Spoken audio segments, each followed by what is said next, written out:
وأثبت فؤاد أنبيائه وأوليائه بقصص الأنبياء والمرسلين وأكمل إيمان المسلمين والمؤمنين بولاية علي أمير المؤمنين عليه السلام. صلوات.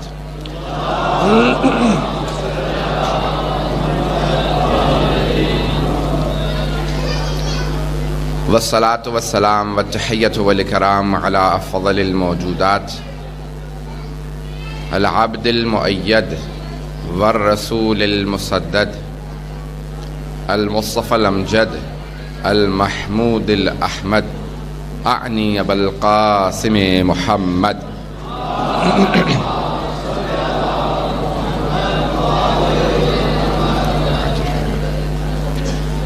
وعلى روحه ونفسه وسهره ووسيه سيد الأتقياء والأصفياء مولى الموالي إمام المتقين علي بن أبي طالب عليه الصلاة والسلام. صلوات.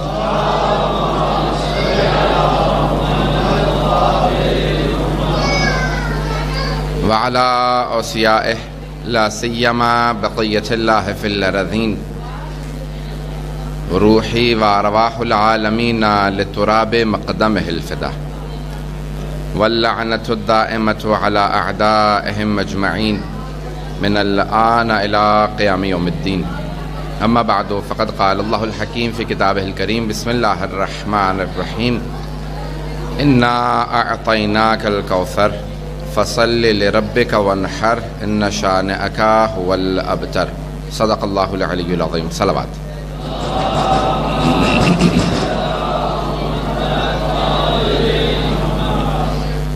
دعائے صحت کی درخواست کی گئی ہے سید غلام عباس شاہ صاحب کے لیے، اور جتنے بھی آپ کی اپنی پریشانیوں کی ذہن میں رکھ کے ان کی دوری کے لیے، امام زمانہ کے ظہور کے لیے، تمام شان حیدر کرار کے جان مارز دابرو کی حفاظت کے لیے 5 مرتبہ مل کے میوجی پڑھیں.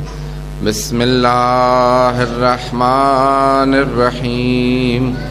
امن یجیب المضطر اذا دعاہ ویکشف السوء أمن يجيب المضطر إذا دعاه ويكشف السوء أمن يجيب المضطر إذا دعاه ويكشف السوء أمن يجيب المضطر إذا دعاه ويكشف السوء أمن يجيب المضطر إذا دعاه ويكشف السوء. صلوات.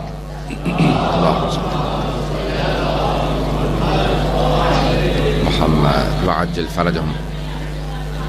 میں جانتا ہوں کہ آپ لوگوں کو کافی تاخیر ہو چکی ہے، بہت دیر سے بیٹھے آپ انتظار میں، فضائل جناب سیدہ کے انتظار میں بیٹھیں، اور یہ میں آپ کو ضمانت دیتا ہوں کہ آپ کے انتظار کا جو آپ کو ثواب ملا ہے وہ کبھی گھر میں آپ کو کبھی نصیب نہیں ہو سکتا.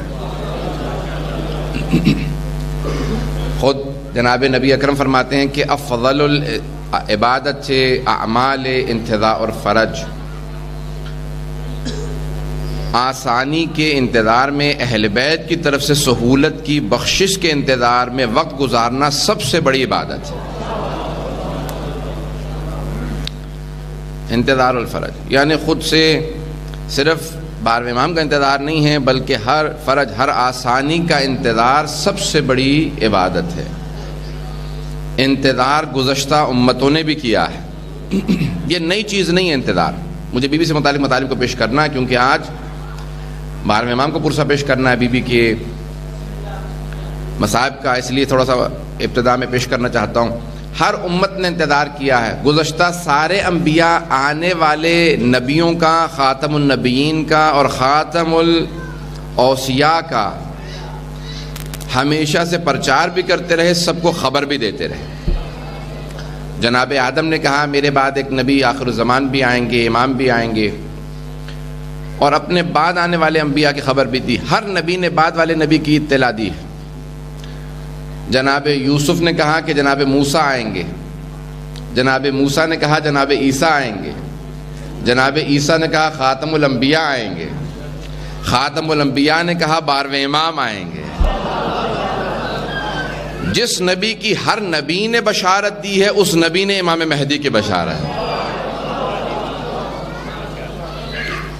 کچھ دیر تک میں بیٹھا رہوں گا، اس کے بعد پھر میں جانتا ہوں کہ مجمع کو دیکھنے کے لیے مجھے خود بی بی کو کھڑے ہو کے عقیدت پیش کرنی پڑے گی۔ جس کے لیے سب نے انتظار کیا ہو وہ ہے امام مہدی، جس کے لیے ہر معصوم امام نے کہا ہو،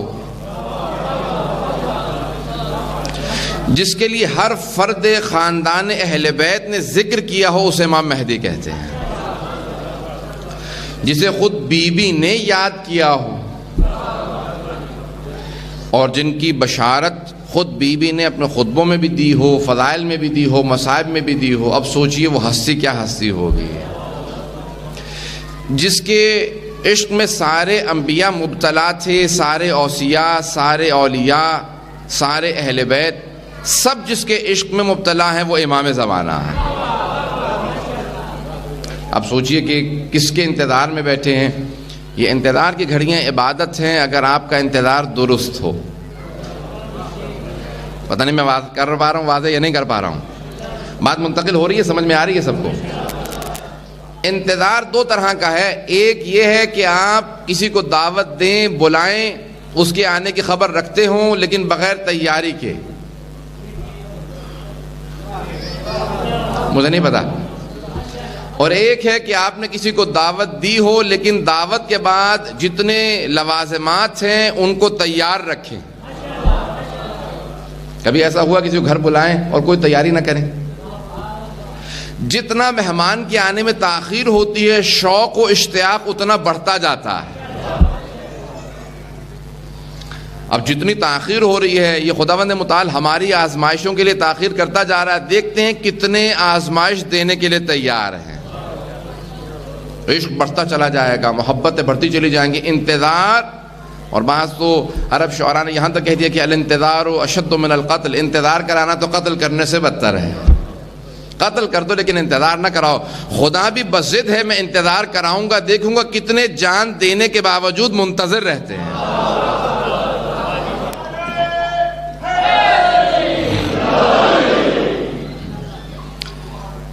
اب قرآن کے اندر خود سے سورہ ہود کے اندر آپ دیکھ لیجئے، انا قوم منتظرون، انبیاء نے بھی کہا کہ جب گزشتہ انبیاء بشارت دیتے تھے نا کہ بعد والے نبی آئیں گے تو امتیں کہتی تھی انا قوم منتظرون، بے شک ہم ایسی قوم ہے جو انتظار میں بیٹھی ہے۔ جب انبیاء منتظر ہیں اور رسول خدا نے اپنی امت کو اتنا شرف بخش دیا کہ انہیں بھی منتظر بنا دیا۔ منتظر اسے کہتے ہیں جو انتظار میں ہو، جن کے انتظار میں انبیاء رہے ہوں ان کے انتظار میں اور آپ بھی بیٹھے۔ اب سوچئے کہ رسول خدا نے ہمیں یہ نعمت دی ہے کہ ہم انبیاء کے صف میں کھڑے انتظار کر رہے ہیں۔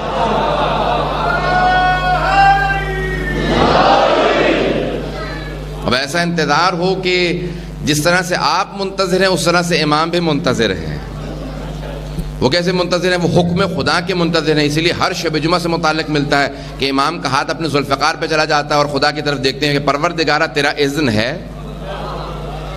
تیرا اذن ہے، تیری اجازت ہے میں اپنی دادی کے قاتلوں سے بدلہ لوں، میں اپنے جد حسین کے قاتلوں سے بدلہ لوں۔ میں مصائب پہ آؤں گا، تفصیلی پیش کروں گا آج۔ میں جانتا ہوں آج رونے ہی کے لیے لوگ آئے ہوں گے، کبھی انشاءاللہ موقع ملا تو انشاءاللہ 12ویں امام سے متعلق تفصیلی پیش کروں گا، آپ کے سامنے فضائل تفصیلی پیش کروں گا، امام کے فضائل بھی اور امام کے مصائب۔ اکثر لوگ سوچتے ہیں امام کا کوئی مصائب نہیں، سب سے زیادہ مصائب ہے تو 12ویں امام کا ہے کہ جتنے مصائب میں اور آپ تو مصائب نہیں جانتے، امام کی آنکھوں کے سامنے گزرتے ہیں۔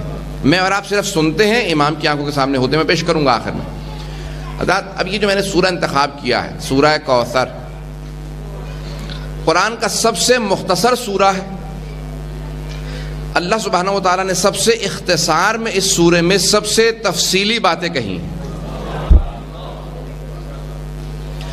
مختصر سے سورے کے اندر کوثر کو بتایا ہے، یعنی نسل کثیر ہے، مختصر سورہ سب سے مختصر ہے، سب سے چھوٹا سورہ، لیکن سب سے بڑی نسل سے متعلق ہے، سب سے عظیم نسل سے متعلق ہے، جس کو رسول خدا صلی اللہ علیہ وسلم جب سب کے سب کہنے لگے آپ کو ابتر، تو خداوند متعال نے کہا نہیں، ہم نے آپ ہی کو کوثر عطا کیا۔ ایک صلاۃ پڑھیں محمد و آل محمد پہ۔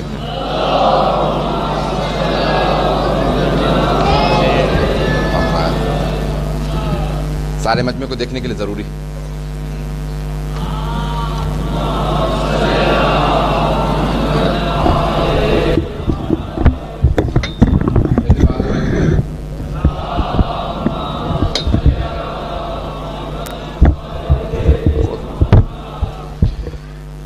قرآن کا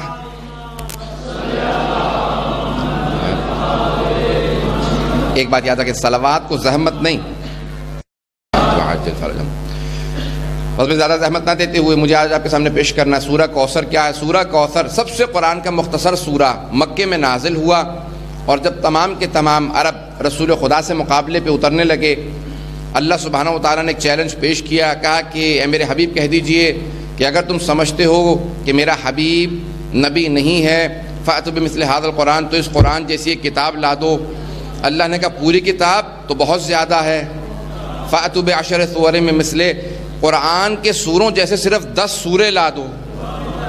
10 سورے بھی بہت زیادہ ہیں. فَأْتُوا بِسُورَةٍ مِّن مِثْلِهِ وَادْعُوا شُهَدَاءَكُم مِّن دُونِ اللَّهِ، اللہ کے علاوہ جس کو چاہو اے مشرکین اپنی مدد کے لیے بلا لو. ایک سورہ قرآن کے سوروں جیسا لا کے دکھا دو. اب سب سے مختصر سورہ نازل ہوا، سورہ کوثر نام رکھا گیا.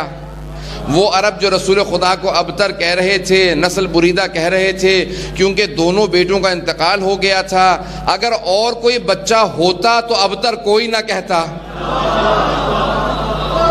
نہیں واضح کر سکا. بیٹیوں کا مسئلہ وہیں حل ہو گیا.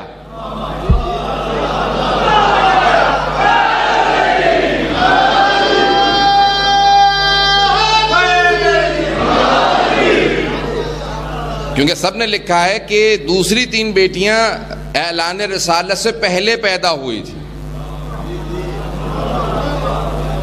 اور اعلان رسالت رسول خدا نے 40 برس کے سن میں کیا ہے. سورہ کوثر جب نازل ہوا جب پیغمبر 45 برس کے تھے. اگر وہ رسول خدا کی بیٹیاں ہوتی اور عربوں کو پتہ ہوتا، اس کا مطلب ہے کہ مشرکین بھی جانتے تھے کہ اور کوئی اولاد نہیں ہے. یہ بعد میں نسبت دینے کی کوشش کی گئی ہے کسی کے مقام کو گھٹانے کے لیے. نہیں، میں یہاں پہ بڑے احترام کے ساتھ ایک جملے کو پیش کروں گا، ہمیشہ ایک کے مقابلے میں 3 اور لائیں.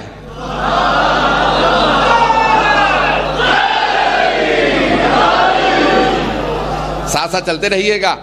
تو ایک مرتبہ ماحول بنا، پیغمبر اسلام نے کہہ دیا، کہا کہ اے مشرکین، بس دیکھیں جب انہوں نے کہا نا اب تر نسل بریدہ اور کوئی بیٹا نہیں، 2 بیٹے ہوئے تھے اعلان رسالت کے بعد، قاسم و عبداللہ. یہ سب نے لکھا ہے کہ پہلے جب پیغمبر اسلام 25 برس کے تھے شادی ہوئی، 30 برس تک کوئی اولاد نہیں تھی. سب شیعہ سنی مورخین نے، حتیٰ کفار نے جنہوں نے رسول خدا پہ لکھا ہے کہ 30 برس کے ہو گئے تھے، اولاد نہیں تھی.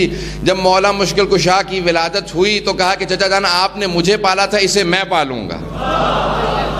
30 برس کے تھے. ایک مرتبہ مولا مشکل کشا کو لیا، گھر لے گئے، اور سب کفار نے بھی لکھا ہے کہ اسی لیے جناب ختم مرتبت کو، جناب خدیجہ کو مولا مشکل کشا سے زیادہ محبت تھی کہ پالا انہوں نے تھا. 5 برس انہیں پالا، اب ہو گئے 35 برس کے. اب وہ لوگ کہتے ہیں 35 برس سے 40 برس 5 سال کی مدت میں، سوال آپ سے کروں گا جواب نہیں دوں گا، آپ کی حسن سماعت یہیں سے واضح ہو جائے گی کتنی حسن سماعت ہے.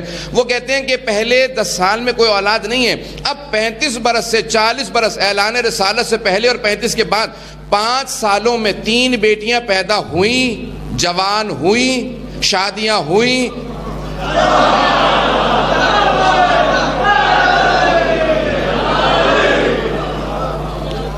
تین بیٹیاں پیدا ہوئی، جوان ہوئی، شادیاں ہوئی، طلاق ہو کے واپس آئیں. اگر ممکن نہ ہو تو میرے لیے انشاءاللہ تعالی وضاحت کی ضرورت نہیں ہے، میں آگے بڑھنا چاہتا ہوں. اب 45 برس کے ہوئے، سارے مکے میں بات پھیل گئی، اعلان رسالت ہو چکا اور دعوت ذی العشیرہ ہو چکی، اعلان کھلے عام ہو چکا کہ اب رسول خدا کوئی ہیں، اور انہوں نے اعلان کر دیا قرآن اللہ کا کلام ہے. اب بڑے بڑے سورے نازل ہو رہے تھے. ایک سب سے مختصر سا سورہ آیا اور اس کے اندر جو الفاظ سے وہ کسی اور سورے میں ہیں ہی نہیں. میری محنت کو ضائع نہ کیجیے گا، میں جانتا ہوں میں تھوڑا سا تیز چلتا ہوں لیکن میں رک نہیں پاؤں گا، تیزی میری بڑھتی جائے گی، ساتھ ساتھ آپ بھی چلتے جائیے گا. اس سورے کے اندر، سب سے مختصر سورے کے اندر جو آیات نازل ہوئی ہیں وہ الفاظ کسی اور سورے میں آئے ہی نہیں ہیں. انگریزی میں کہتے ہیں یونیک، اردو میں کہتے ہیں منفرد. جس بی بی کے لیے یہ سورہ آ رہا تھا اس کی کوئی مثال ہی نہیں تھی. تو اللہ نے کہا نہ اس فاطمہ جیسا کوئی، نہ سورہ کوثر جیسا. اب الفاظ آئے گا پورے قرآن میں ایک مرتبہ لفظ کوثر آیا، وہ اسی سورہ میں. ایک مرتبہ خدا نے اس طرح سے کہا انا اعطیناک، ہم نے آپ کو عطا کیا.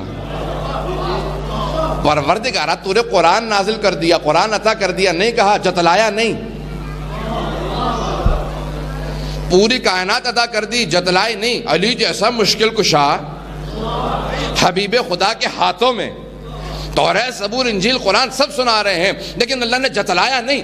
نہ جانے کیا عطا کیا کہ اب خود خدا کہہ رہا ہے انا اعطیناک. اور یہ بھی نہیں کہتا میں نے عطا کیا، کہ ہم نے آپ کو کوثر عطا کر دیا. اب کوئی ایسی بی بی ہے کہ خدا کو ناز ہے میں نے حبیب کو عطا کیا. کوئی ایسی چیز عطا کی ہے کہ خدا عطا کرنے والا ناز کرے، فخر سے کہے کہ حبیب ہم نے آپ کو عطا کیا. اب لفظ کوثر ایک بار انا اعطیناک، یہ پورے قرآن کے اندر کہیں اور نہیں ہے. فصلی لربک ونحر، یہ ونحر پورے قرآن میں اور کہیں نہیں. پتہ نہیں ہے ساتھ کہ نہیں ہے. انا شانئک ھو الابتر، یہ بھی پورے قرآن میں اور کہیں نہیں ہے.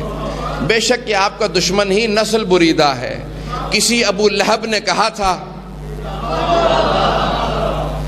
سب سے پہلے ابو لہب نے کہا تھا عتبہ شیبہ بھئی یہ تین ہر جگہ میں کیا کروں اب.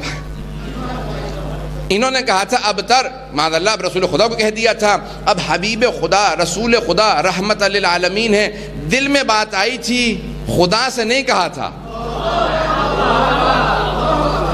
جانتے تھے اگر خدا سے شکوہ کروں تو عذاب آ جائے گا. گزشتہ انبیاء چھوٹے نبیوں نے شکوہ کیا تو عذاب آ گئے. یہ سب سے بڑے نبی تھے کہ شکوہ نہیں کروں گا، لیکن خدا دلوں کے بھید جانتا ہے. کہا حبیب آپ کے دل میں بات آئی ہے، آپ کو ابتر کہا انا اعطیناک الکوثر، ہم نے آپ کو کوثر عطا کیا. کوثر کے معنی کیا ہے میں ترجمہ نہیں کروں گا. کوثر کے معنی کیا ہے بس آخری آیت کو دیکھنے کوثر سمجھ میں آ جائے گا. انا شانئک ھو الابتر، بے شک آپ کا دشمن ہی نسل بریدہ ہے. یہی ہوا، دو بیٹے تھے، دونوں کو بھیڑیا کھا گیا. وہ دیکھتا رہا جوان بیٹوں کو بھیڑیا کیسے کھا جاتا ہے. کہا یہ وہ بھیڑیا نہیں تھا، یہ اللہ نے بھیجا تھا. کہا تو نے میرے نبی کو ابتر کہا. بس ایک مرتبہ ایک چھوٹا سا سورہ نازل ہوا. گھر میں آنے والی بی بی نے نہ جانے پیغمبر اسلام کے ہاتھوں میں آغوش میں کس طرح سے کلمہ پڑھا. ایک مرتبہ جملہ کہا اشہد ان لا الہ الا اللہ و ابی.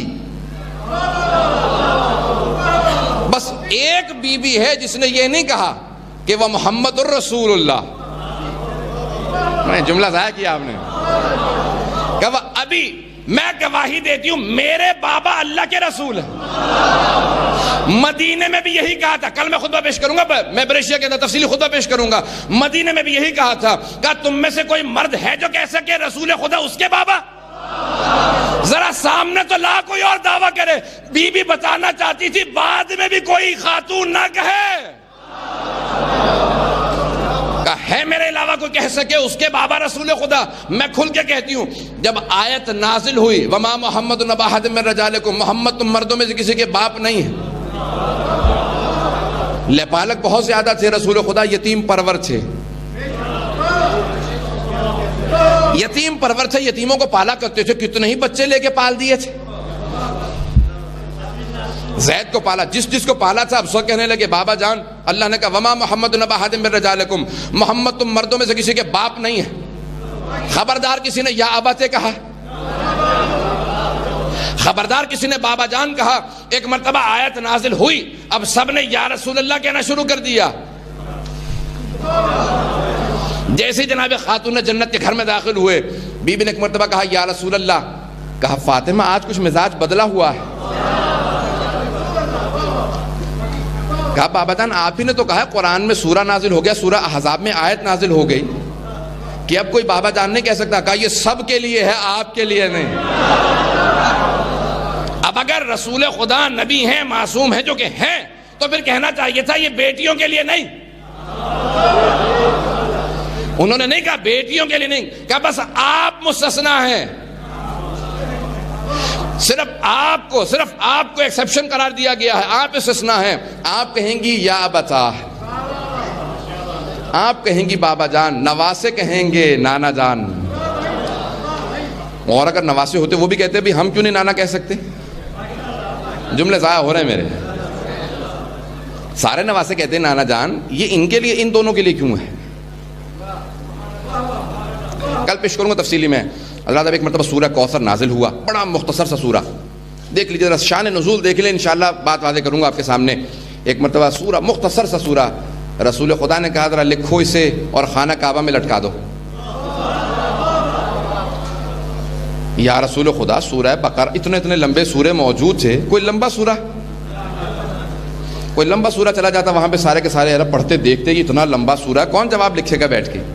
رسول خدا نے کہا نہیں، سب سے مختصر سورہ کو یا علی اپنے ہاتھ سے لکھیں.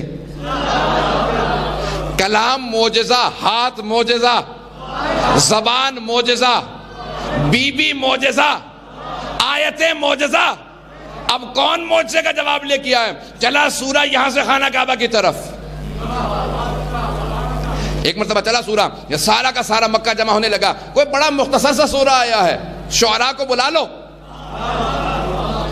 ادبا کو بلا لو، بڑے بڑے جو مفکر تھے سب کو بلا لو، سب سے مختصر سورہ آیا ہے. اب سب کے سب آ کے بیٹھ گئے، خانہ کعبہ میں سامنے لکھا. اچھا کیوں لٹکایا خانہ کعبہ میں؟ کیونکہ خانہ کعبہ کے اندر 7 معلقات، سب سے بڑے بڑے جو شعراء گزرے تھے ان کے کلام وہاں پہ قصیدے لگے ہوئے تھے، لٹکا رکھے تھے.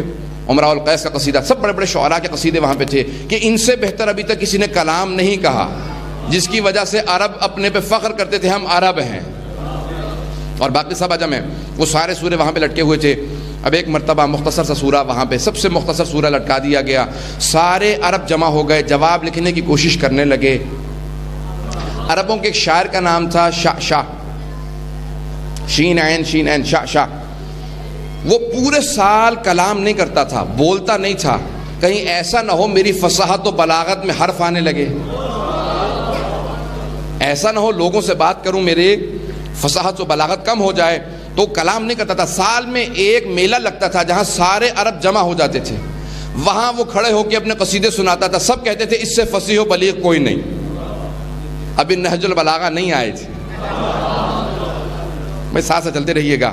تو ایک مرتبہ شاہ کے پاس گئے، کہا کہ سورہ کو اتارو. سورہ کو اتارا گیا، اتار کے شاہ کے پاس لے کے گئے. اب وہ بولتا نہیں ہے، ذہنوں میں رکھے. کہا شاہ، اکثر لوگ وہ جب دوپہر کو باہر نکلتا تھا، شام کو باہر نکلتا تھا سپہر کے وقت چہل قدمی کے لیے، تو شعراء اپنے کلام کو، قصیدوں کو لکھوا کے اس کے پاس لے جاتے تھے، کہتے تھے اسے تصحیح کر دے. وہ قلم اٹھاتا، پڑھتا، بولتا تو تھا نہیں، پڑھتا، کاٹ پھیٹ کر کے کہتا یہ غلط ہے یہ صحیح ہے. قصیدے کو درست کر دیا کرتا، نوک پلٹ ٹھیک کر دیتا. کہا اب یہ بالکل وزن پہ ہے، اب یہ بالکل صحیح ہے. وہ تصحیح کر دیا کرتا تھا. وہ بولتا نہیں تھا، پڑھا کرتا تھا، تصحیح کر دیتا تھا. اب سارے شعراء نے وہ سورے کو اتارا اور ایک مرتبہ شاہ کے سامنے لے آئے. کہا شاہ ذرا اس کی تصحیح کر دے. اس نے ایک مرتبہ پڑھا، قلم اٹھایا، کچھ لکھنا چاہتا تھا، کچھ ذہن میں نہیں آیا. دوسری مرتبہ پڑھا، تیسری مرتبہ پڑھا. جب 3 مرتبہ پڑھ لیا تو ایک مرتبہ وہ شاہ جو بولتا نہیں تھا بول اٹھا، ما ھذا من کلام البشر، یہ بشر کا کلام نہیں ہے.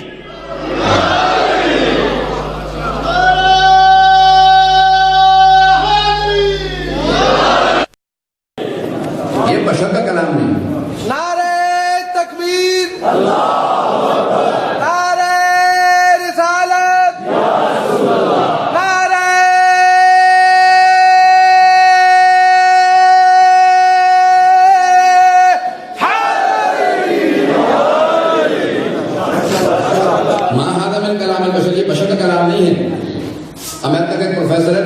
کے نام سے. میں بڑی کوئی علمی بہت لمبی چوڑی گفتگو نہیں کروں گا. تھامس مکیلمن بہت بڑا پروفیسر ہے ادیان پہ تقابل، ادیان پہ کمپیریٹو اسٹڈیز میں. اس نے قرآن پڑھنا شروع کیا، پڑھتے پڑھتے اتنا مبہوت ہوا کہ کہا میں جس نے یہ قرآن جمع کیا ہے اس کے دین کو سیکھنا چاہتا ہوں، وہیں سے اسلام کی طرف آیا، اہل بیت کی طرف آیا، اور اس نے اعلان کر دیا میں مسلمان ہونا چاہتا ہوں، اور کمپیریٹو اسٹڈیز کا تقابل ادیان کا پروفیسر تھا، جانتا تھا اسلام میں فرقے ہیں۔ کہا کون سے فرقے میں جاؤ گے؟ کہا اس میں جہاں علی ہے، جہاں پیشوا علی ہو وہاں جاؤں گا۔ کہا نام بدلنا پڑے گا، کہا نام بدلنا پڑے گا، نام کیا رکھے گا؟ کہا اب تک تو تھامس مکیلن تھا، آج سے علی حیدر۔ نام اس نے رکھا اپنا علی حیدر۔ آج بھی جائیے اور کتابیں دیکھیے اس کی۔ میں نے بڑے بڑے علماء سے سنا تھا کہ کربلا کے واقعے کو بائبل سے، توریت سے، زبور، انجیل سے ثابت کرتے ہیں۔ واقعہ کربلا کو بڑے بڑے علماء نے لکھا، انجیل میں ہے اور بڑی بڑی ہندوؤں کی کتابوں ہر جگہ پہ موجود ہے، لیکن اس نے غدیر کو بائبل سے ثابت کیا۔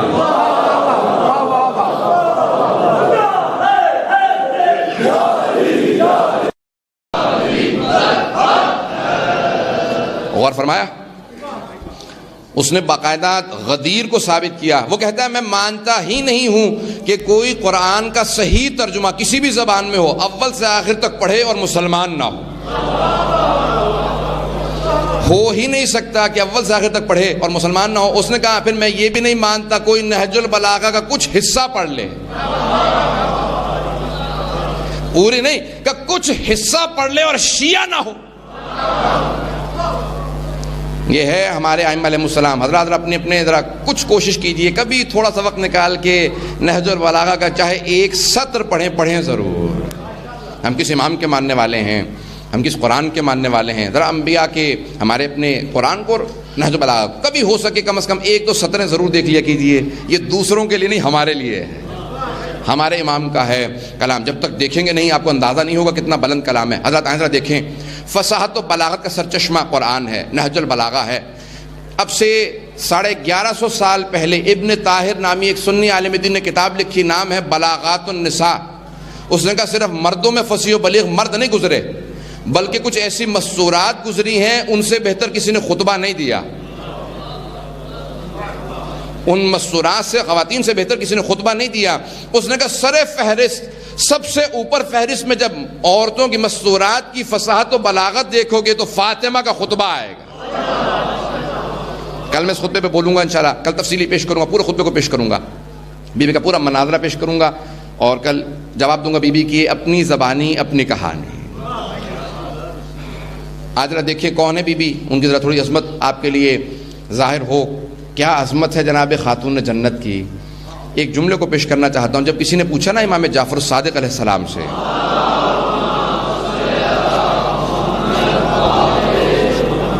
عجل فرجہم، جب پوچھا کہ مولا آپ کی دادی زہرا کا مہر کیا تھا، کہا لوگ کیا کہتے ہیں کیا تھا، کہا لوگ تو کہتے ہیں 500 چاندی کے سکے تھے، کہا یہ دنیاوی مہر تھا۔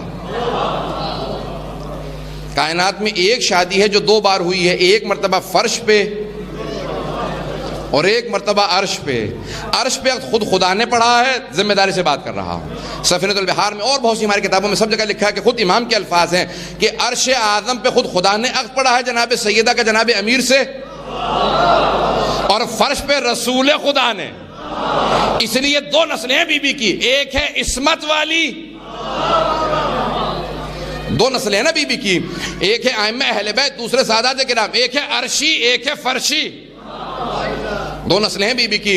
اب وہاں پہ خداوند نے متعال نے عقد پڑھا اور کہا کہ علی زہرا کے مہر میں کیا دو گے؟ اب چھٹے امام بیان کرنے والے ہیں، کہا میری دادی کا تم نے فرشی مہر سنا ہے، عرشی مجھ سے سنو۔ کہا کہ ایک مرتبہ کہا یا علی مہر میں دیجئے گا پروردگارہ جو تو لکھے گا وہ جناب سیدہ کی مہر میں۔ تو خدا نے کہا کہ جنت کا 4تھا حصہ، زمین کا 3را حصہ، کہ جس کی چاہے شفاعت کرے،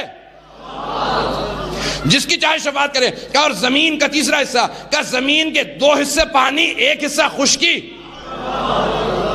ضائع نہ کیجئے گا، سارے مجمع کی توجہ میرے ساتھ رہے، کہ زمین کا 1 حصہ خشکی ہے، 2 حصے پانی، کہ وہ جو 1 حصہ خشکی ہے وہ میری دادی زہرا کے مہر میں چلا گیا، کہ اب جو بھی روئے زمین پہ چلے گا بغیر ولایت علی کے وہ غصبی جگہ پہ چلے گا۔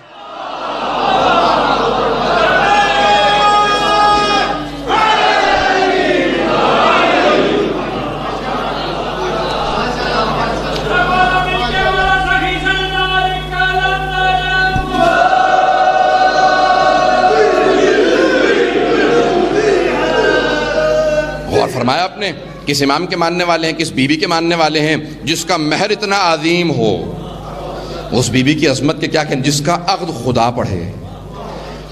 دیکھیں اب زمین پہ بھی مٹھائی تقسیم کی جاتی ہے, پھول تقسیم کیے جاتے ہیں, ہدیے دیے جاتے ہیں. جب شادی ہوتی ہے ایک ماحول بنتا ہے. پیغمبر السلام نے خیرات تقسیم کی, وہاں خداوند متعال نے کہا وہ جو جناب سیدہ کے عقد میں, جناب امیر کے ساتھ عقد میں خداوند متعال نے لال و زبرجد تقسیم کیے, حوران جنت اور ملائکہ وہ آج تک سنبھالے رکھے ہیں, یہ عقد جناب سیدہ کا ہدیہ. اور دوسروں پہ فخر و مباحات کرتے ہیں. یہ ہے جناب سیدہ کی عظمت کہ جب جناب سیدہ کا روز عقد ہے, جناب ختم مرتبت یکم ذی الحج کو مدینہ کو بلاتے ہیں, امیر المومنین سے کہتے ہیں یا علی آپ مہر میں کیا دیجیے گا, میں ذرا پیش کرنا چاہ رہا ہوں بی بی کی عظمت کیا ہے. دیکھیں جی بیوی کی دو سیرتیں ہیں, ایک تو ہم تک پہنچی ہی نہیں ہے, وہ سیرت ہے جو خلقت سے لے کے ولادت تک. جملہ ضائع کر دیا, خلقت سے لے کے اس دنیا میں آمد تک, ولادت تک جو بی بی کی سیرت ہے وہ ہم تک پہنچی نہیں ہے. وہ بی بی کی سیرت حجت ہے ملائکہ کے لیے. جو بی بی کی تسبیح و تحلیل سے تسبیح سیکھتے تھے. کہ چھٹے امام فرماتے ہیں, اور مستند روایت ہے, ایک نہیں کئی کتابوں میں موجود ہے, فرماتے ہیں سب سے پہلے خداوند متعال نے حبیب خدا کو خلق کیا. سب جو ہے نا مجمع کی میرے ساتھ چل رہے ہیں, میرے ساتھ چلتے رہیں گے مبردر. کہ سب سے پہلے حبیب خدا کو خلق کیا اور ان کے نور سے عرش کو خلق کیا. چھٹے امام فرما رہے ہیں کہ سب سے پہلے رسول خدا کو خلق کیا, ان کے نور سے عرش کو خلق کیا, اور رسول خدا کا نور عرش سے افضل ہے کیونکہ عرش ان کے نور کے نتیجے میں, ان کے صدقے میں خلق. کہ پھر اللہ نے علی مرتضیٰ کو خلق کیا اور ان کے نور سے ملائکہ کو خلق کیا, فرشتوں کو خلق کیا. علی کا نور ملائکہ کے نور سے افضل ہے. ایک علی اربوں کھربوں ملائکہ, یہ ایک نور افضل ہے, سب سے افضل ہے. کہ کیونکہ ان کے صدقے میں ملائکہ خلق ہوئے. پھر کہا کہ میری دادی زہرا کو خلق کیا,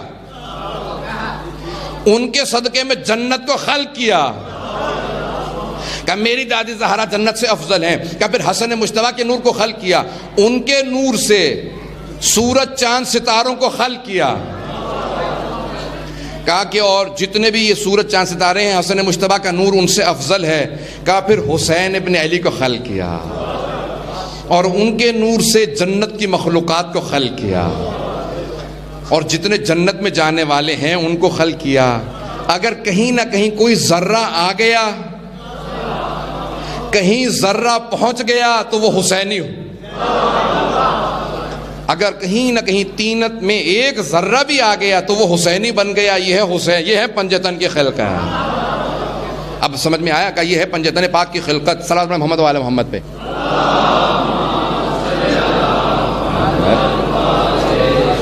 میں پچھلے کئی دن سے مسلسل سفر میں ہوں, اور یہ سفر جو ہے وہ صرف بی بی کے ذکر کے لیے ہے. خدا گواہ ہے کئی مرتبہ دل کرتا ہے کوئی سفر نہ کروں, گھر پہ بیٹھوں, لکھوں, مطالعہ کروں, پڑھوں.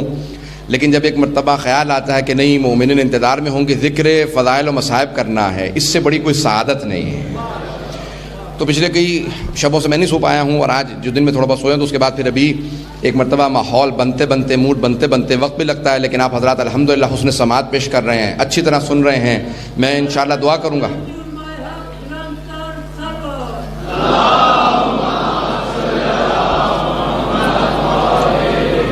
میں دعا کرتا ہوں بی بی کی بارگاہ پروردگارہ ان سب کو, بی بی کو ان سے سب سے خوشنود و راضی فرما.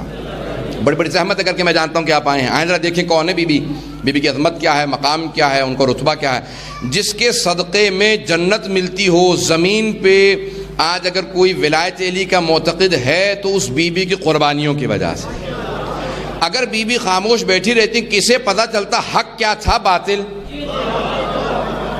راہ خدا میں, ولایت کے راہ میں, امامت اور ولایت کے راستے میں جہاد کرنے والی سب سے پہلی مخدرہ کا نام فاطمہ, کہ دفاع ولایت کے لیے کھڑی ہو گئی بی بی. اور جب پوچھا گیا کہ کیا بات ہے, یہ جو ابن ابی الحدید معتزلی نے اپنے استاد سے سوال کیا, کہا کیا بات ہے, جب بی بی نے مطالبہ کیا تھا فدق کا کیوں نہیں دیا گیا فدق. کہا کہ نہیں، معاملہ فدق کا نہیں تھا. اگر فدق کا معاملہ ہوتا تو وہ حل کر لیتے، ویسے ہی بی بی سے کہہ دیتے حسنین کا صدقہ دے دیتی. مسئلہ فدق کا نہیں تھا. اس نے کہا پھر مسئلہ کیا تھا؟ جلدی سے اشارہ کرتے ہوئے آگے بڑھوں گا. اس نے ایک اپنے شاگرد کو استاد نے واقعہ سنایا. کہا کہ ایک کلاس میں کچھ بچے بیٹھے تھے. استاد نے ایک بچے سے کہا کہو الف. 5 برس کا 6 برس کا بچہ تھا. اس نے الف نہیں کہا. استاد نے دوبارہ کہا. جب تیسری مرتبہ کہا نا الف اور بچے نے جواب نہیں دیا تو اس نے تھپڑ مارا. کہا کہ تمہیں الف تک نہیں آتا، اتنے نالائق. آگے بڑھ گیا. ساتھ والے نے کہا کہ کیا بات ہے، واقعی تم اتنے ہی نالائق ہو، اتنے دنوں سے استاد سکھا رہا ہے الف بے، تمہیں الف ہی یاد نہیں ہوا؟ اس نے کہا نہیں، الف بھی یاد ہے، بے بھی یاد ہے، تے بھی، سے بھی، جیم ہے خے سارا یاد ہے، یہ تک سب یاد نہیں پہنچے. سارے مجمع کی توجہ چاہوں گا. کہا الف سے لے کے دال زال تک یاد ہے لیکن یہ تک سب یاد نہیں ہے. اگر میں کہتا نا الف تو وہ یہ تک مارتا ہوا لے کے جاتا. اس نے کہنا تھا یہ تک چل. میں نے کہا الف ہی نہیں کہوں گا تاکہ نہ بے کی نوبت آئے نہ یہ کی.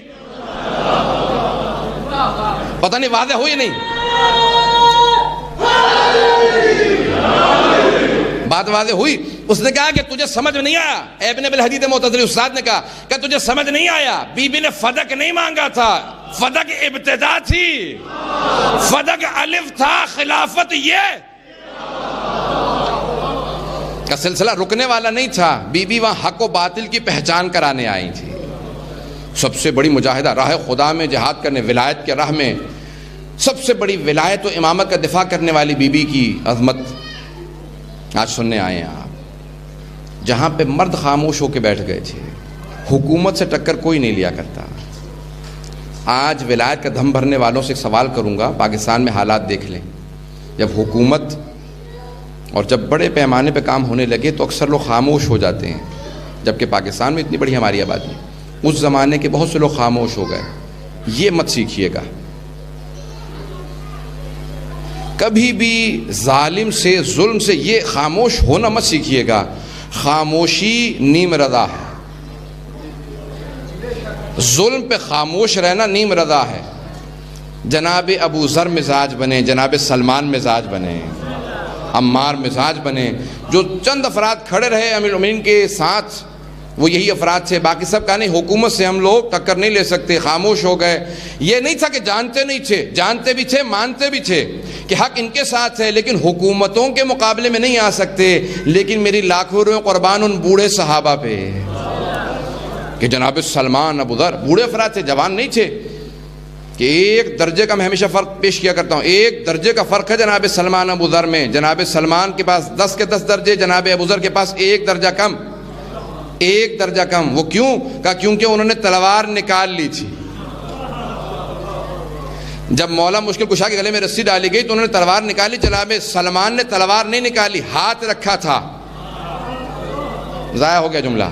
انہوں نے ہاتھ رکھا تھا. توجہ جاؤں گا سارے مجمع کی. انہوں نے ہاتھ رکھا تھا، تلوار نہیں نکالی. جناب ابو ذر نے تلوار نکال لی تھی، درجہ گر گیا. جناب سلمان نے تلوار نہیں نکالی، درجہ بڑھ گیا.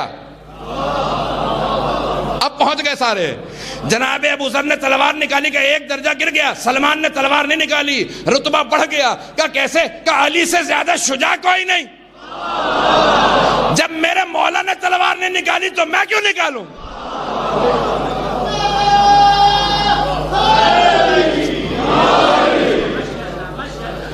کہ جب مولا سے زیادہ کوئی شجاع نہیں ہے، مولا خاموش ہے، کوئی حکمت ضرور ہے، لیکن ہاتھ تلوار پہ تھا. جیسے مولا کا اشارہ ملے گا، جب اشارہ ملے بس بھئی اشارے کے انتظار میں رہیے گا. آج بھی مرحب وقت کو معلوم نہیں ہے شاید.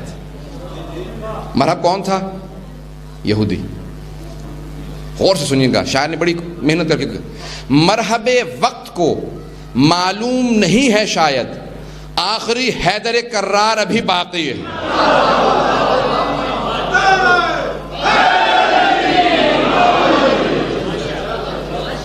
آخری حیدر کرار ابھی باقی ہے. بس اشارے کے منتظر رہیے گا کہ کسی امام کے قدموں میں اپنی جان دینے کے لیے تیار رہیں ہمیشہ. اگر مانگے تو خود گلا کاٹ کے رکھ دیں. جیسے جناب حبیب نے کہا تھا کہ آقا زادی اگر آپ کہیں نا تو سر کاٹ کے آپ کے قدموں میں پھینک دوں گا. صرف اشارہ ملے کہ علی کی بیٹی نے کہا ہے. یہ ہے عصمت اور یہ ہے ایمان. بس اس طرح سے اپنے آپ کو تیار رکھیں. حضرات آئیں ذرا دیکھتے ہیں کون ہے جناب فاطمہ الزہرا، مریم کبریٰ، عصمت کبریٰ. انسان ایک کمال کو حاصل کرنے کے لیے خلق کیا گیا. میں نے بات کو پہنچا دیا، بس میں 10 منٹ اور لوں گا، اس کے بعد میں مصائب پہ آ جاؤں گا. زیادہ سے زیادہ 10 منٹ. میرے ذہن میں یہی ہے کہ میں 15 سے 20 منٹ سے زیادہ مصائب نہیں پڑھوں گا. انشاءاللہ مختصر کوشش کروں گا، اس سے بھی کم اگر ہو جائے. ساتھ رہیے گا. آئیں ذرا دیکھیں میں نے یہاں تک بات کو پہنچایا. ایک حدیث کے لیے پوری کی پوری میں نے آپ کو یہ زحمت دی ہے. کوثر کا مصداق جناب سیدہ ہیں. انسان ایک کمال حاصل کرنے کے لیے خلق کیا گیا. سب کی توجہ ہے میرے ساتھ؟ مجمع ہے تو نا میرے ساتھ؟ آئیں ذرا دیکھیں. انسان ایک کمال حاصل کرنے کے لیے خلق کیا گیا ہے. اسے پرفیکشن کہتے ہیں، آپ کمال کہتے ہیں. ایک بیج کا کمال یہ ہے کہ وہ درخت بن جائے. تھک کے نہ سنیے گا. بیج کا کمال یہ ہے، ایک چھوٹا سا بیج ہے، اس کو زمین میں بو دے، خود تناور درخت بن جائے، خود بیج دینے لگے، پھل دینے لگے. یہ بیج کا کمال ہے. اس سے زیادہ وہ نہیں، اس کی کمال میں اور کوئی چیز نہیں ہے. جانور کا کمال یہ ہے کہ بڑا ہو جائے، اس کے خود بچے ہونے لگیں. پہلا تھا کمال نباتی، دوسرا ہے کمال حیوانی. ایک ہے پودوں کا کمال، دوسرا ہے جانوروں کا کمال. اگر انسانوں کا کمال بھی یہی ہو تو پھر انسان کیسا ہے؟ میں کوئی فلسفی بحث نہیں شروع کرنے والا. تھوڑی توجہ کیجیے گا. بات سے ضرور محظوظ ہوں گے انشاءاللہ تعالیٰ. پورا مجمع محظوظ ہو کے جائے گا جو میں بات پیش کرنے والا ہوں. حضرات انشاءاللہ کارپی والوں کے لیے ہدیہ رہے گی میری بات. اور انشاءاللہ تعالیٰ آپ کو آج واضح ہوگا کہ ہم صرف یہ سمجھ سکتے ہیں کہ ہم انہیں نہیں سمجھ سکتے.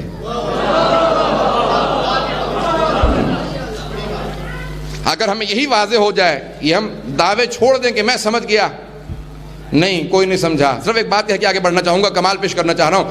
جب جناب سلمان سے کہا نا کسی نے کہ سلمان وہ کون بیٹھے ہیں، تو اس نے کہا وہ تو وہ ہے اور وہ ہے، اور وہ جو ہے انہیں میں نہیں جانتا. وہ جو ایک اور تھا اس نے سن لیا. اس کو چاہیے، موقع چاہیے تھا شکایت کا. اس نے کہا یا رسول خدا میں نے خود سلمان کو آنکھوں سے دیکھا، کانوں سے سنا. علی کی طرف اشارہ کر کے کہا علی کو میں نہیں جانتا. ممبر میں مسکرانے لگے، سمجھ گئے. کہا ذرا بلاؤ سلمان کو. کہا سلمان ذرا اسے سمجھا دے تو نے یہ کیوں کہا علی کو نہیں جانتا. یہ نہیں کہ مجھے سمجھا دے. اگر یہ کہتے مجھے سمجھا دے تو معاذ اللہ جھوٹ ہوتا، کیونکہ پیغمبر جانتے تھے. کہ سلمان اسے سمجھا دے کیوں کہا تو نے علی کو نہیں جانتا. کہا یا رسول خدا آپ ہی نے تو کہا اللہ کو کوئی نہیں جانتا سوائے آپ کے اور علی کے، اور آپ کو کوئی نہیں جانتا سوائے اللہ کے اور علی کے، اور آپ ہی نے فرمایا علی کو کوئی نہیں جانتا سوائے اللہ کے اور آپ کے. نہ میں اللہ نہ میں آپ.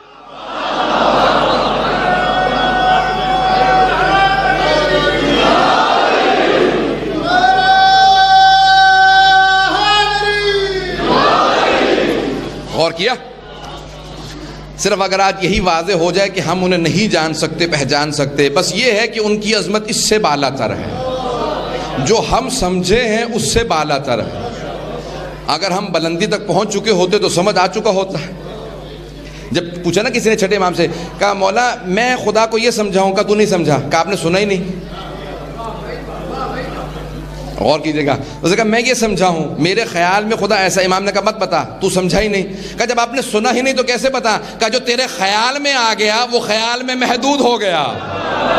جو خیال میں آ گیا وہ خدا نہیں ہے، وہ خیالوں سے بالا تر ہے. اب اگر سوچنے سمجھنے کی کوشش کریں، انسان ایک کمال کے لیے خلق ہوا ہے. کمال انسانی یہ نہیں جو جانوروں میں ہے، پودوں میں ہے. انسان کا کمال کچھ اور ہے. انسان کا کمال یہ ہے کہ انسان دو چیزوں کا مرکب ہے، روح اور جسم. انسان کی روحانی ایک ہے منزل اور ایک ہے جسمانی. جسمانی منزل کو چھوڑ دے، ہماری معراج، ہمارا جو کمال ہے وہ روحانی کمال ہے. آئیے ذرا میں پیش کر رہا ہوں. حضرت انسان کی روح کا کمال یہ ہے کہ انسان خدا کو راضی کرنے کی کوشش کرے، یعنی رضی اللہ عنہ بن جائے.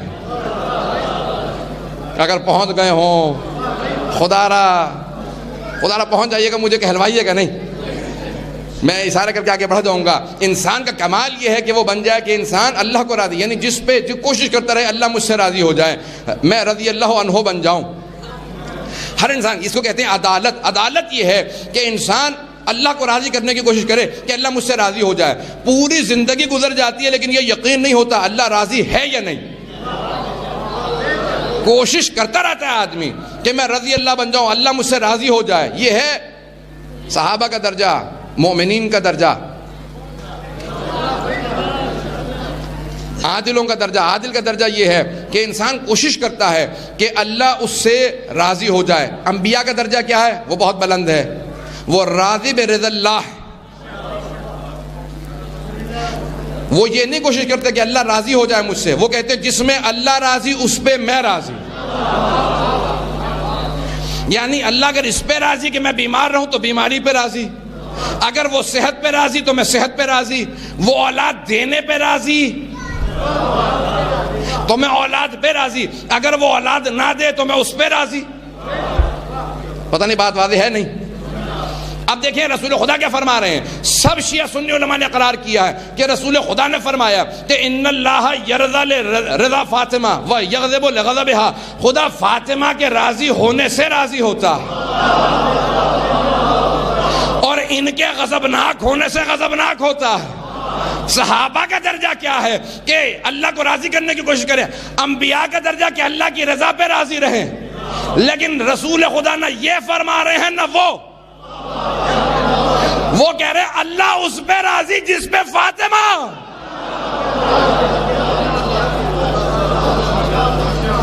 یہ عظمت جناب سیدہ ہے. اللہ اس پہ راضی ہے جس پہ فاطمہ راضی ہے.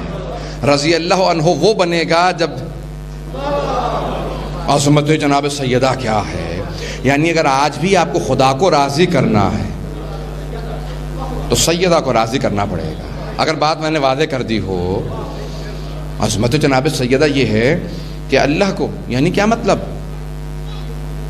میں سب علماء سے سوال کروں گا, اہل سنت کے بزرگ علماء سے سوال کروں گا, دس بستہ گزارش کروں گا, کیا آپ نے سمجھا ہے, آپ نے لکھا کیا ہے کہ یہ جو رسول خدا فرما رہے ہیں کہ ان اللہ یغضب لغضبها و یرضی لرضاها, خدا ان کے غضبناک ہونے سے غضبناک ہوتا ہے اور ان کے راضی ہونے سے راضی. یعنی مشیت کے خلاف ایک پور بھی حرکت نہیں کرتی. عظمت جناب سیدہ یہ ہے کہ خداوند متعال کے زہرا اگر آپ کہہ دیں تو وہ ہے انعمت علیہم, اور اگر آپ کہیں تو ہے مغضوب علیہم. ان کی یہ عظمت جناب سیدہ. بڑے بڑے بزرگ علماء نے لکھا ہے. حضرات میں آئیں پیش کرنا چاہ رہا ہوں کون ہے جناب سیدہ.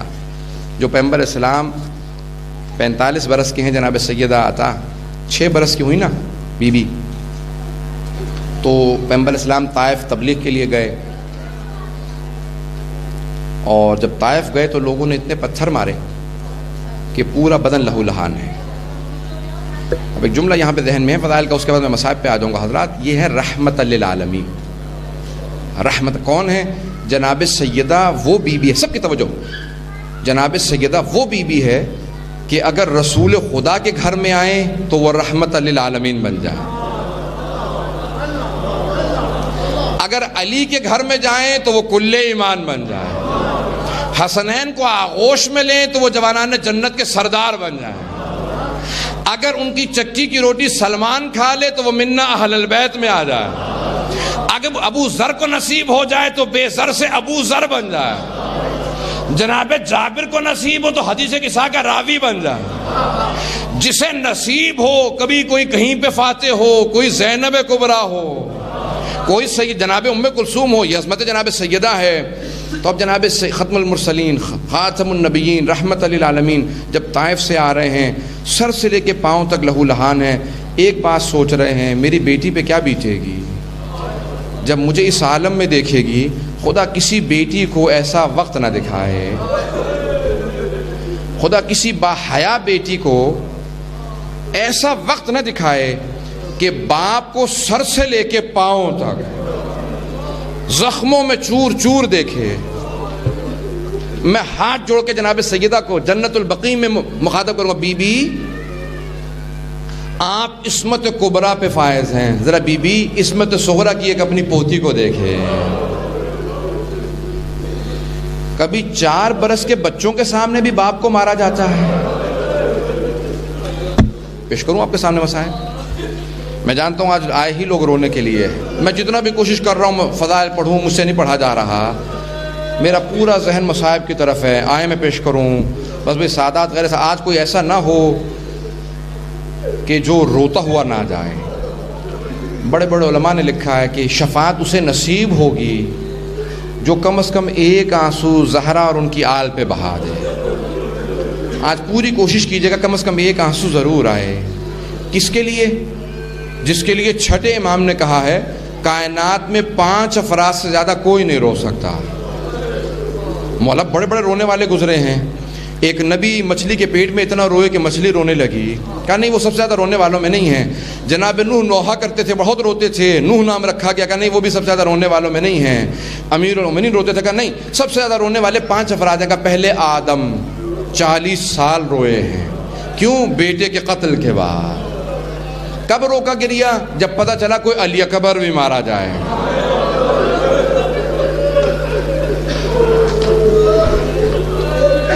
کہا کوئی علی اکبر بھی مارا جائے گا, بس اب میں اپنے حابیل پہ نہیں رہوں گا. اچھا, کہا دوسرے کون ہیں؟ کہا یعقوب. کہا کتنے برس گریا کیا؟ کہا انہوں نے بھی 40 یا 70 برس. کس کی جدائی میں؟ یوسف. ایک یوسف آنکھوں سے دور تھا, مرا نہیں تھا, آنکھوں سے دور تھا, رو رو کے وَبْيَضَّتْ عَيْنَاهُ مِنَ الْحُزْنِ. قرآن کہتا ہے کہ آنکھیں سفید ہو گئی تھی, نابینا ہو گئے تھے, دیکھ نہیں پاتے تھے. یوسف کو یاد کرتے تھے. 12 بیٹے ہیں, ایک یوسف جدا تھا. اور اگر کسی زینب کبریٰ کے 18 یوسف, فخر یوسف میدان کربلا میں مارے جائیں, اجرکم من اللہ, نہیں پڑھ سکتا. تیسرا کا سب سے زیادہ رونے والوں میں یوسف. کا کتنا روئے؟ کا 21 برس زندان میں. جناب یوسف 21 برس زندان میں روتے رہے. کا پروردگارہ زندان سے رہائی دے دے. میں کہوں گا او جناب یوسف, آپ کے ساتھ مائیں بہنیں پھپھیاں تو نہیں تھیں؟ اجرکم من اللہ, مائیں بہنیں پھپھیاں تو نہیں تھی آپ کے ساتھ. اچھا یہ تیسرے, چوتھے کو چھوڑ کے 5ویں کو بیان کر دوں گا. 5ویں سب سے زیادہ رونے والے میرے دادا زین العابدین. 40 برس گریا کیا, بنا بروایت 40 برس, بنا بروایت 35 برس گریا کیا. اچھا, کہا مولا چوتھا کون ہے سب سے زیادہ رونے والوں میں؟ کہا میری دادی زہرا. کہا مولا کتنا گریا کیا؟ کہا 3 مہینے. کہا مولا آپ کہتے ہیں 5 سب سے زیادہ روئے, ان سے زیادہ کوئی نہیں رو سکتا. سب سے زیادہ رونے والے 5, کوئی 40 برس رویا, کوئی 70 برس رویا, کوئی 21 برس رویا, کوئی 35 برس رویا. لیکن مولا آپ نے کہا 3 مہینے روئی ہیں بی بی, اور آپ کہتے ہیں سب سے زیادہ رونے والوں میں. کہا او سننے والے, یہاں مدت کو نہ دیکھ, میری دادی کے گریے کی مدت کو نہ دیکھ, شدت کو دیکھ. اجرکم من اللہ. کہا کیوں؟ کہا اس شدت سے روئی ہیں سر کے بال سفید ہو گئے. سر کے بال سفید ہو گئے. میں ایک سوال کروں آپ سے, کبھی آپ نے آج تک دیکھا کہ 18 برس کے سن میں سر کے سارے بال سفید ہو, ہاتھ میں عصا ہو, سہارا لے کے چلتا ہو کوئی؟ میں نے پیش کر دیا. جب پوچھا نا کسی نے, کہا ہم نے سنا ہے کہ گھر گھر پہ علی رات کو جاتے ہیں انصار کے گھر پہ, کسی بوڑھی 80 برس کی بی بی کے ساتھ, ساتھ میں حسنین ہوتے ہیں, انگلی پکڑ کے چلتی ہیں. وہ بی بی کہتی ہیں تم بھول گئے غدیر کا میدان, تم بھول گئے میرے بابا سے تم نے وعدہ کیا تھا علی کا ساتھ دو گے. کہا کون ہے وہ بی بی؟ کہا وہ فاطمہ ہے. کسی نے کہا فاطمہ نہیں ہو سکتی. کہا کیوں؟ کہا فاطمہ تو 18 برس کی ہے. وہ جو بی بی آتی ہے ہاتھ میں عصا ہوتا ہے, کمر جھکی ہوتی ہے, سہارا لے کے چلتی ہیں حسنین کا, ان سے چلا نہیں جاتا. کہا وہی فاطمہ ہے, محسن کی شہادت کے بعد چلا نہیں جاتا. اجرکم اللہ, میں پیش کروں آپ کے سامنے. اجرکم اللہ, اجرکم اللہ. بس میں رونے کے لیے آئے ہیں, میں جانتا ہوں پیش کروں گا, سخت جملے پیش کرنے والا ہوں, مجھے معاف کیجیے گا. بہت سے میں جانتا ہوں مومنین سے جناب سیدہ کے مصائب برداشت نہیں ہوتے.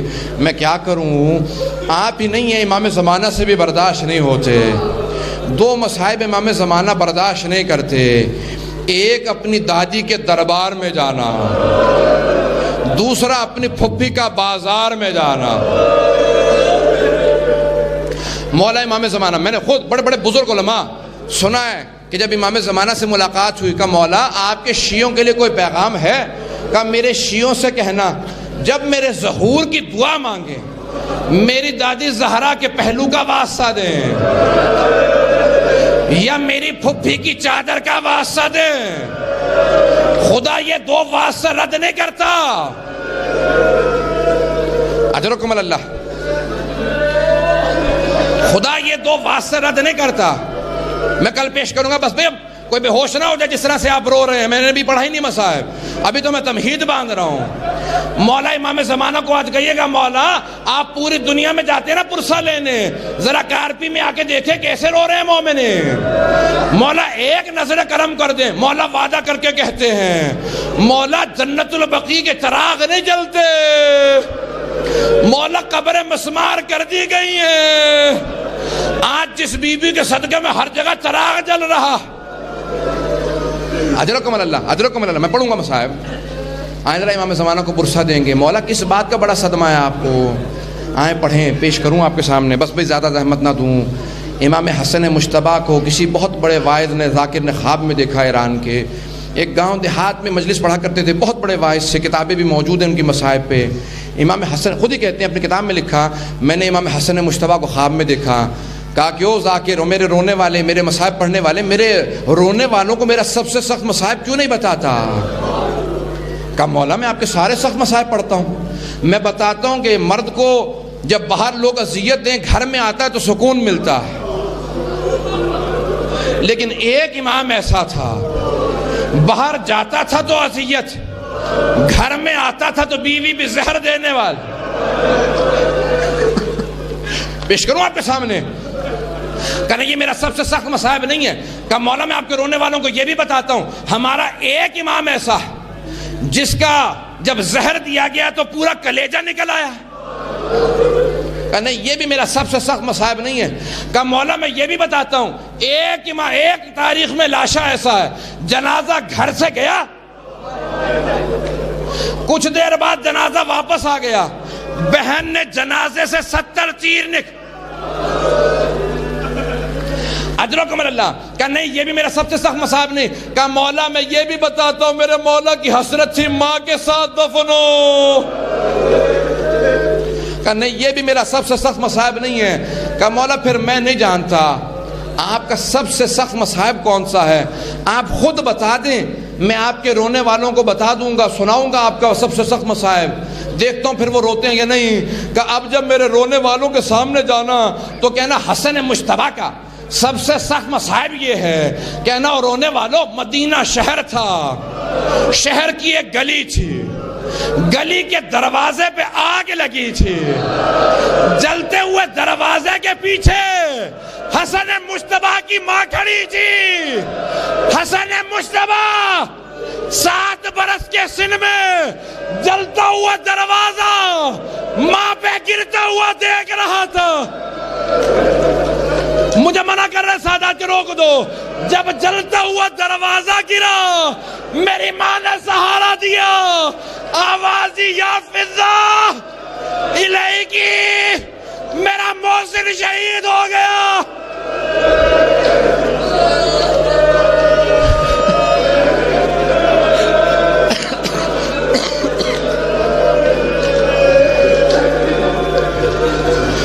میں نے ختم کر دیا۔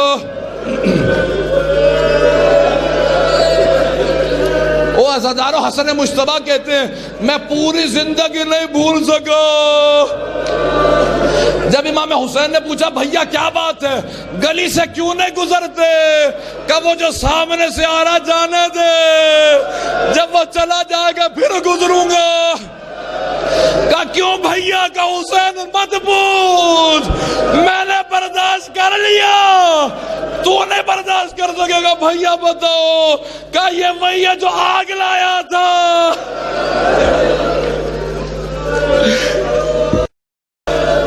کیسے گزرنے دو، جب یہ گزر جائے گا۔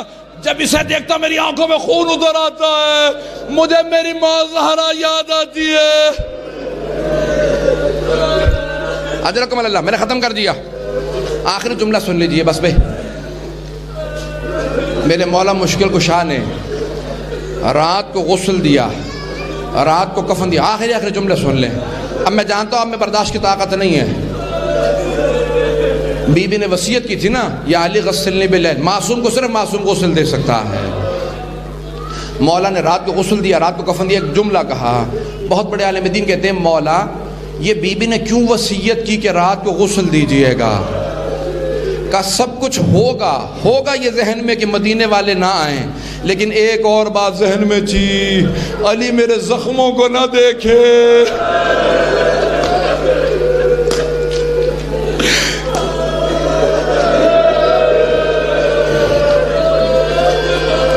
علی میرے زخموں کو نہ دیکھے,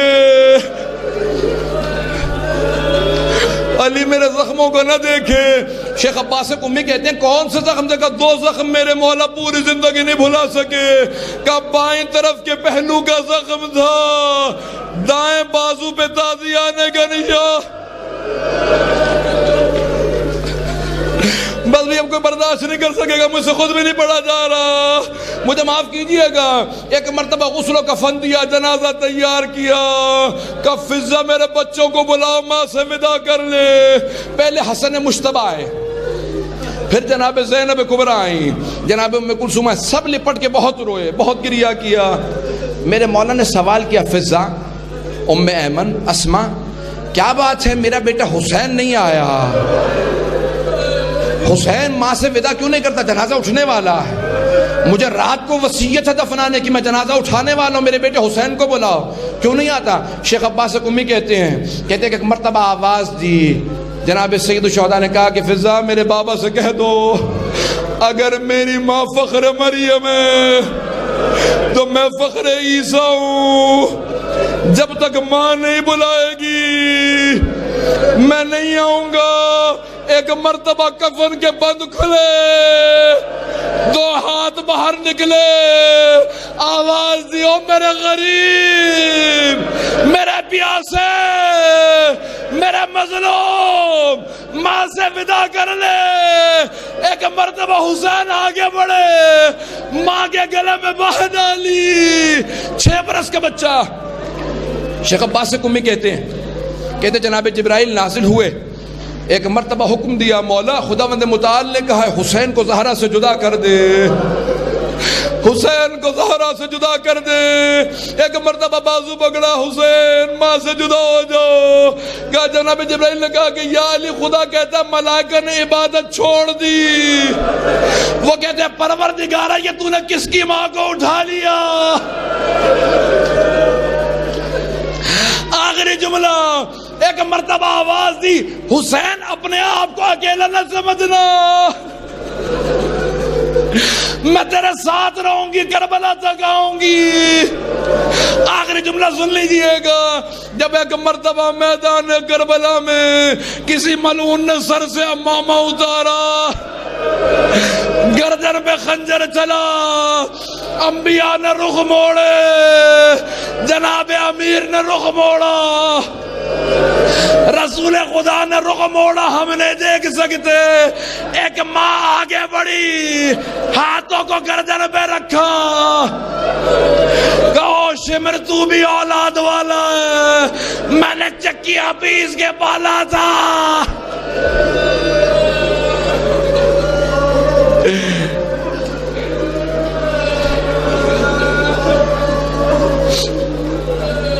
الا لعنت اللہ علی القوم.